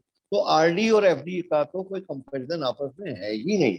ये दोनों निवेश की अलग अलग प्रक्रियाएं एक उस अलग अलग व्यक्ति के हिसाब से है। जिसके पास में लमसम पैसा है वो एफडी कराएगा, जिसके पास में छोटी छोटी रकमों को बड़ी रकम तैयार करना है वो आरडी कराएगा। तो सुरक्षित तो दोनों है, अगर वो पोस्ट ऑफिस या बैंक में। मेरा ख्याल से मेरी बात क्लियर है सर बिल्कुल, निश्चित रूप से, और जो हमारे प्रश्न जो जिनका प्रश्न आया था निश्चित रूप से वो संतुष्ट होंगे इस विचार से। एक जो हमें आया है सर, जो आजकल एक सवाल आया है, जो आजकल बहुत सारे फ्रॉड कॉल्स आते हैं जो, और वो फ्रॉड कॉल से बचने के लिए हमें क्या सावधानी बरतनी चाहिए? हमारे एक जो साथी हैं वो उन्होंने सवाल हमसे किया हुआ है। जी सर। इसके लिए मैं सिर्फ एक मानसिकता जो अपने हिंदुस्तान में बहुत है, लालच। लालच की मानसिकता को हमें अपने आप पे अंकुश लगाना होगा। वजह क्या है? ये जितने भी नए नए फ्रॉड, आप ये समझिए फ्रॉडस्टर जो है, जो फ्रॉड करने वाले हैं वो हमसे तेज चल रहे हैं। अभी लेटेस्ट एक कॉल जो आ रही है वो वैक्सीन चल रही है, वैक्सीन के ऊपर आजकल अब फ्रॉड शुरू होगा। वैक्सीन के ऊपर वो आपको मेल कर रहे हैं, फोन कॉल कर रहे हैं, आपसे अकाउंट नंबर मांग रहे हैं।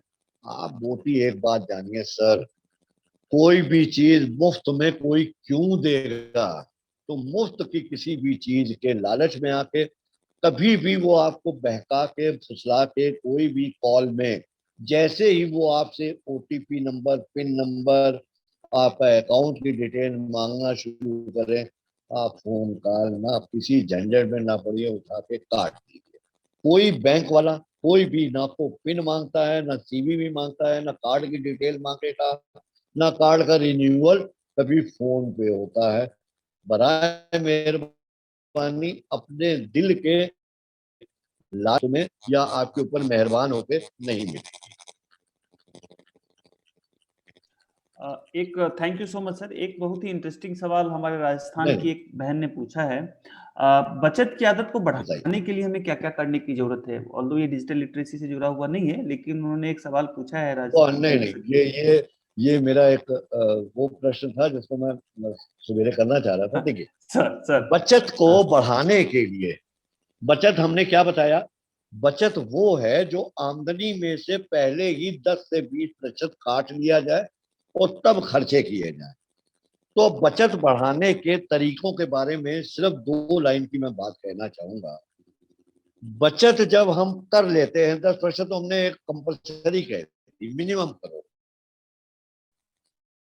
अब हमें बढ़ा, हम अपने खर्च करते हैं ना, जो पैसा बचता है उसको हम खर्च करते हैं। खर्च हमारे 3 तरीके के हैं। एक तो आवश्यक खर्चे हैं, रोटी, कपड़ा, मकान, और जिसमें आज के बदले हुए युग में दवाई भी आ जाती है। रोटी, कपड़ा और मकान की जो जरूरत है, उस जरूरत में तो कोई कटौती किसी भी प्रकार की संभव नहीं है। एक खर्चे होते हैं इच्छा के। आज यहाँ बैठे हुए मेरी इच्छा है कि आज मैं जाके 5 स्टार होटल में खाना खाए, तो ये इच्छा है, इस पे कंट्रोल किया जा सकता है। अपने आप से पूछिए, क्या मेरी आमदनी और मेरी वर्तमान स्थिति को देखते हुए क्या ये खर्च आवश्यक है? अगर नहीं है तो उस खर्च को रोक दीजिए। वो उस समय अगर रुक गया वो रुक जाएगा, तो वो आपकी इंडायरेक्ट बचत हो जाएगी। विलासिता के ऊपर तो सीमित आमदनी वालों को सोचना ही नहीं चाहिए। तो हमें एक फार्मूला बचत बढ़ाने का, अपने खर्चों पे अंकुश लगाइए। उसके लिए अपना एक मासिक बजट बना सकते हैं। बजट से हमें दिख जाता है कि हमने किस किस मद में खर्चे किए, और एक हम उसमें ऊपर रिव्यू कर सकते हैं कि कौन सा खर्चा हम कंट्रोल कर सकते थे। अभी इतनी देर में तो इतनी बात बताई। भगत सर, एक बहुत इंटरेस्टिंग फैक्ट है, मतलब, और एक बहुत अच्छे सवाल भी हमारे एक महिला साथी ने पूछा है, इसी से जी रिलेटेड बताइए। है वो, जो मुझे लगता है ये लास्ट सवाल ही होगा हमारे सेशन का। जो घर का जी जी। बजट बनाते समय किन-किन बातों का ध्यान रखना चाहिए, अगर थोड़ा-सा? घर का बजट देखिए, घर का बजट जब शुरू कर रहे हैं तो पहले महीने में तो हम ये सलाह देंगे कि एक डायरी उठाइए, प्रतिदिन के जो भी खर्चे हैं उनको नोट करते चलिए, और जो आमदनी है उसको कर दीजिए। इसको करते समय एक जगह पे ये जो चीजें आवश्यक है उनको एक किनारे नोट करेंगे। जब ये खर्चे हम नोट कर लेंगे, तब अगले महीने में पति पत्नी और परिवार के सदस्य बैठ के इस पर एक विचार विमर्श कर सकते हैं कि यार किस मद में हमारा खर्चा ज्यादा हो गया, किस मद में हम थोड़ा सा कंट्रोल कर सकते थे। ये उस स्थिति में ज्यादा होगा जबकि हमारी आय से ज्यादा खर्च होने के चांसेस बढ़ेंगे, और महीने के अंत में आते आते हमारे पास में संकट पैदा हो। उस समय हमें बजट के ऊपर अपने खर्चों पे नजर डाल के जो जो खर्चों में कटौती की जा सकती है उसमें बजट हमारा सहारा है। Sir last question please. हाँ हेलो बताइए। जी बोलिए। Sir, last question please. जी बोलिए, बोलिए, ये बोलिए। पूछना है, एटीएम का जो होता है कार्ड, उस पर 16 डिजिट का नंबर लिखा होता है, ठीक है? 16 डिजिट का नंबर लिखा होता है। कभी कभी क्या होता है कि जैसे उसमें से 1 या 2 नंबर उसमें से ग्रेन्स लग जाता है, ग्रेन्स लगने की वजह से कभी उसमें काम नहीं किया। हेलो, हाँ हाँ। जी जी, बोलिए, कभी बोलिए। कभी, हाँ, कभी कभी उसके चिप में या उसके नंबर पर क्या होता है कि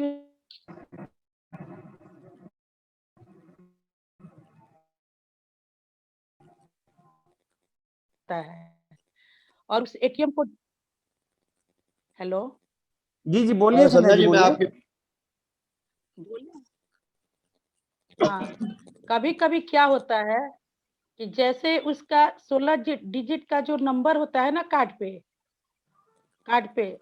वो हाँ एटीएम हाँ कार्ड पे, हाँ हाँ हाँ बोलिए तो बोलिए, कभी कभी क्या सुन रहा होता है हूँ। कि जैसे मान लीजिए किसी कारणवश वो 4 नंबर, 4 संध्या जी, मुझे लगता है जो आपके सवाल अभी हमारे पास नहीं आ पा रहे हैं, तो यह है जो लिख के आप हमें भेज दीजिएगा, तो हम भगत सर से कंसल्ट करके आपको दे देंगे, क्योंकि वैसे हमारे पास समय कम है, उसका उत्तर मिल जाएगा आपको। वैसे मैं इनकी बात जितनी अ, समझ पाया हूँ चंदन जी, इनको एक लाइन का जवाब मेरा ये जी। होगा, ऐसी स्थिति में अगर साफ कपड़े से साफ करके हेलो हेलो। पे चिप पे कई बार गंदगी आ जाती है तो वो एटीएम पड़ता नहीं है। एक बार साफ कपड़े से करके लगाएंगे, अगर बार बार ये दिक्कत आ रही है तो बैंक में प्रार्थना पत्र दे के एक नया एटीएम मंगा दीजिए। बहुत बहुत धन्यवाद सर। अब हेलो। मुझे लगता है मैं मधुबन जी और डॉक्टर जयंता में से रिक्वेस्ट करूंगा, अगर उनके कोई पॉइंट्स हैं या उनके कोई सुझाव हैं तो प्लीज ऐड करें।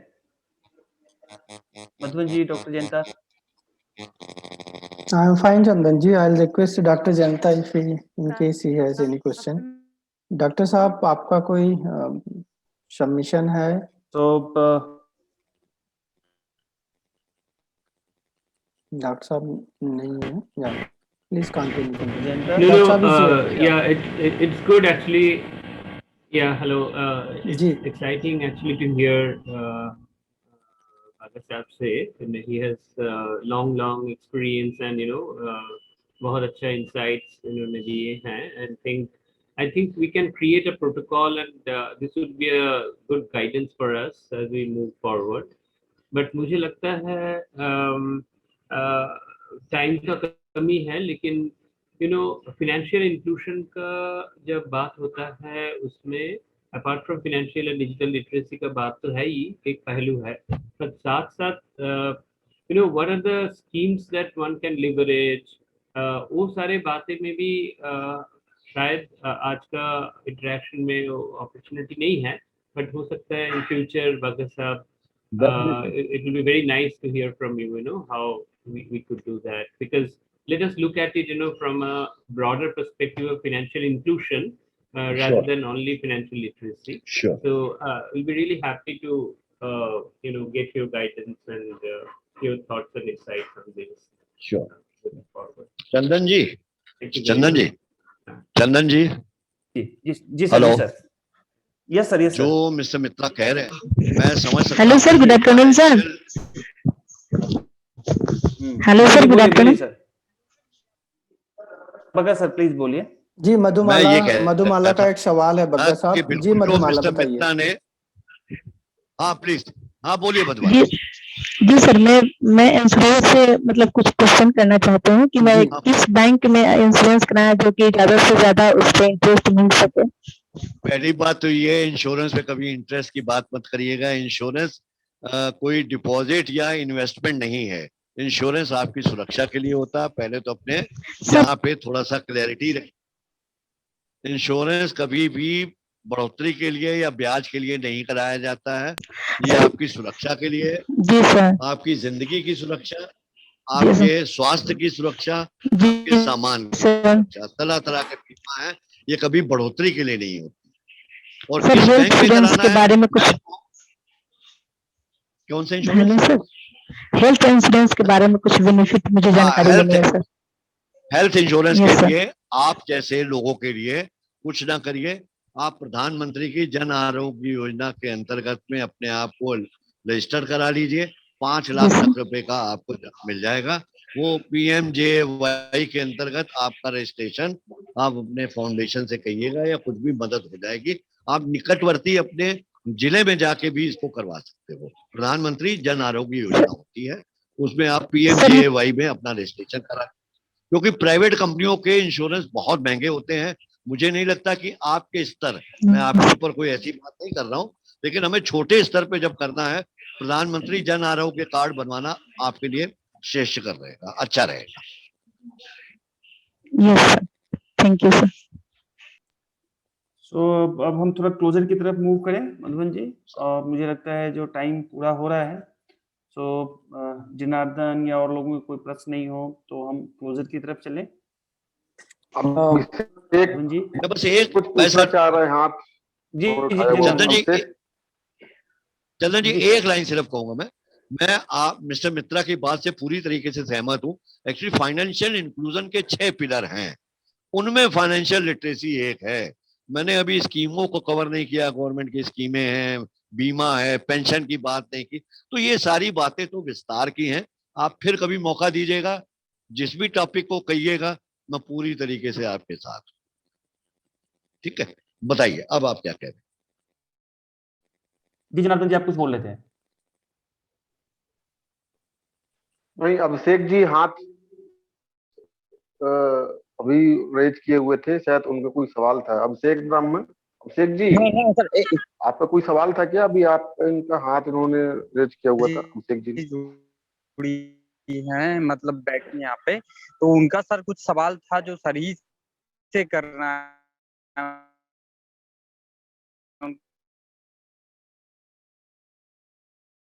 सर मेरा ये क्वेश्चन है कि मेरी 3 लड़कियां हैं, उनको मैंने सुकन्या योजना में खाता खुलवाया, तो उसमें बिल्कुल सही है। 2 लड़कियों का खाता खुला और तीसरी का नहीं खुला सर, तो उसके लिए तीसरी के लिए हमें क्या करना चाहिए?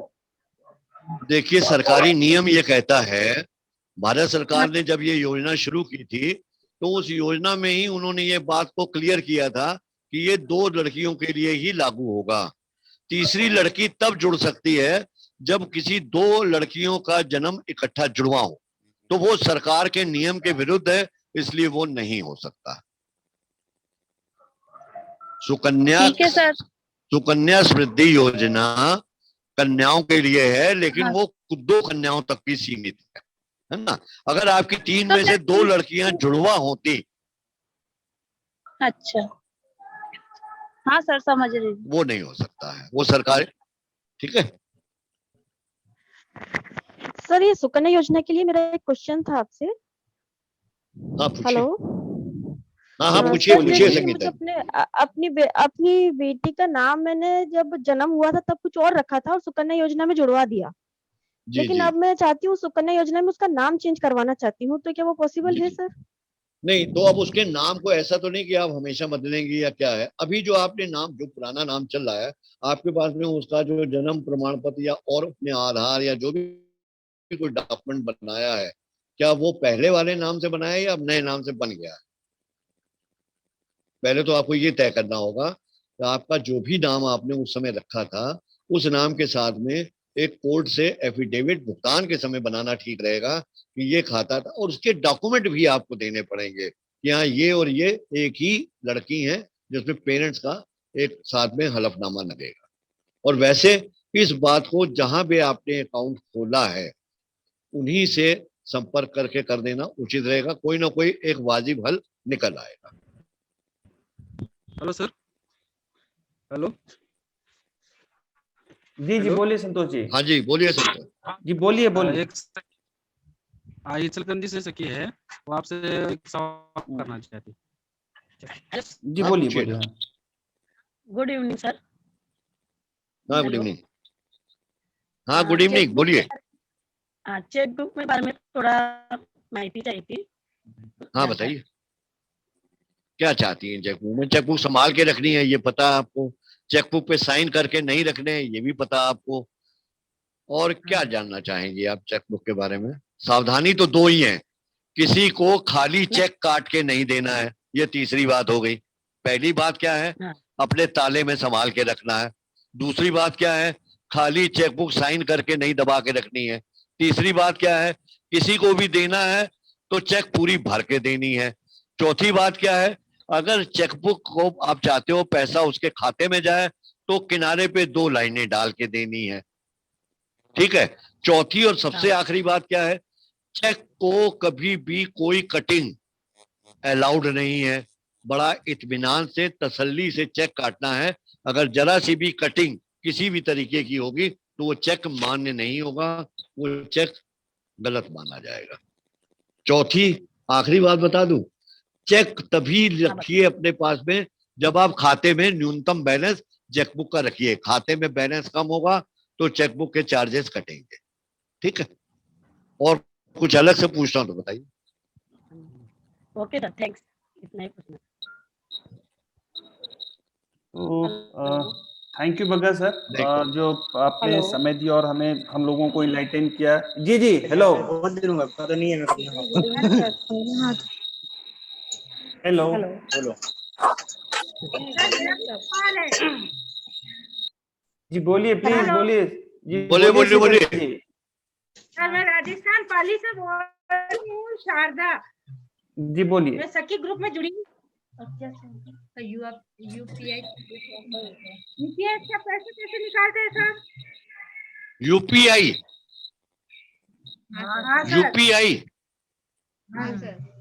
यूनिफाइड पेमेंट इंटरफेस तो आपका मोबाइल के थ्रू निकलेगा। लेकिन सर कोई इसका ज्ञान नहीं जानते, पैसा ट्रांसफर हो जाता है। आगे उसके लिए फिर अगली बार जब बैठेंगे ना तो आपको पूरा आपको एक एक पेज एक एक स्टेप करके दिखाएंगे। अभी इतनी देर में एकदम से ये बात नहीं हो सकती है, मुझे क्षमा कीजिएगा।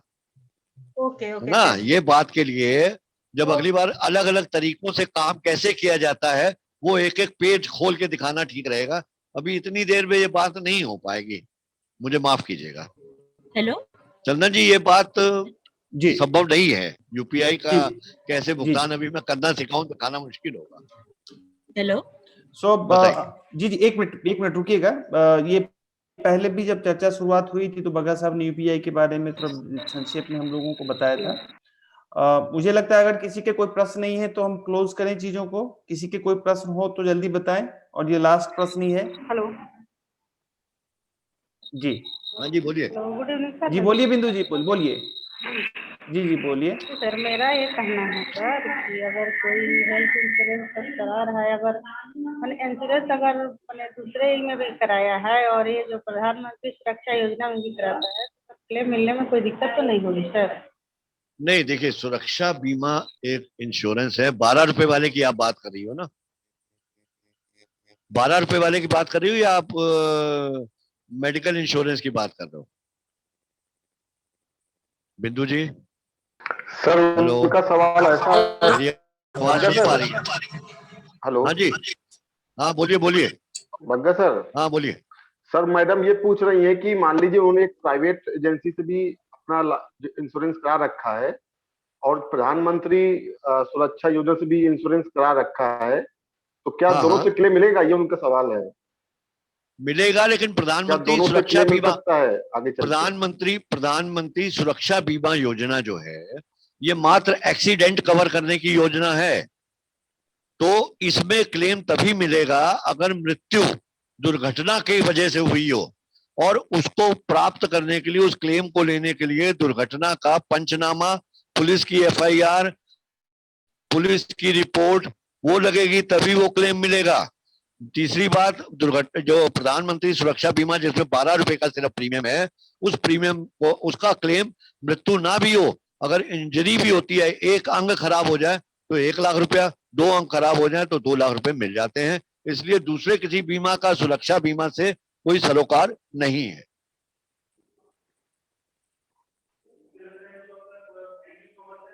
आप म्यूट पे हैं सर। मैं thank you so much Bagga sir, आपने इतना समय दिया और मुझे लगता है हमें ये सेशन को क्लोज भी करना पड़ेगा।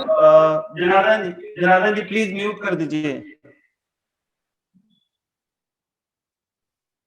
अब हम लोग तय समय से आगे चल रहे हैं, तो मैं रिक्वेस्ट करूंगा रोहिणी को जो क्लोजर की तरफ चले। रोहिणी प्लीज। थैंक यू चंदन जी। मैं रोहिणी, पूरे स्कोर फाउंडेशन टीम की तरफ से आज के valuable guest mister Ashok Bagga ji का और फुलरटन इंडिया के representative mister Hemant Lohia, Tina ma'am और सारी महिलाओं का जिन्होंने अलग अलग लोकेशन में बैठकर इसमें भागीदारी की, उन सबका तहे दिल से धन्यवाद देती हूँ। वैसे तो ज्यादातर महिलाएं सखी प्रोग्राम के तहत बचत खाता, एफडी, आरडी, इंश्योरेंस इन सब के बारे में पढ़ती हैं और लोगों को समझाती हैं, पर जब वो अपने जीवन में इसका इस्तेमाल करती हैं तो उन्हें बहुत सारी व्यवहारिक समस्याओं का सामना करना पड़ता है। जबकि ये सेशन बहुत छोटा था इतने व्यापक विषय को समेटने के लिए, पर बग्गा जी ने बहुत सारी समस्याओं पर प्रकाश डालने की कोशिश की कि जैसे अगर किसी के गलत अकाउंट पे पैसे चले जाएं तो कैसे उसको वापस हासिल किया जाए। इसके अतिरिक्त उन्होंने बहुत सारे व्यवहारिक टिप्स भी दिए कि सुनसान एटीएम का इस्तेमाल ना करें, एफडी, आपके पास अगर बहुत सारा पैसा है तो छोटे छोटे अमाउंट की एफडी बनवाएं जिससे आपातकाल में उन्हें तोड़ने में आपको ज्यादा नुकसान ना हो। या आप जब कभी इंश्योरेंस की राशि का निर्धारण करना हो तो हमें ये पता नहीं होता कि हमें अपनी लाइफ में इंश्योरेंस कितना कराए, तो सर ने इन सब चीजों पे प्रकाश डाला। तो मतलब फाइनेंशियल लिटरेसी एक बहुत बड़ा विषय है, बहुत ही कॉम्प्रिहेंसिव है और इसको समझने के लिए, कॉम्प्रिहेंसिव समझने के लिए हमें बहुत टाइम चाहिए, पर जितना भी संभव हो सकता था सार तत्व को बग्गा जी ने 1.5 घंटे में समेटने की कोशिश की। इसके लिए मैं सबकी तरफ से बग्गा जी का तहे दिल से धन्यवाद देती हूँ। थैंक यू बग्गा जी। धन्यवाद। थैंक यू सो मच, सबको बहुत बहुत धन्यवाद। Thank you. Thank you sir. अगली बार अगले सेशन।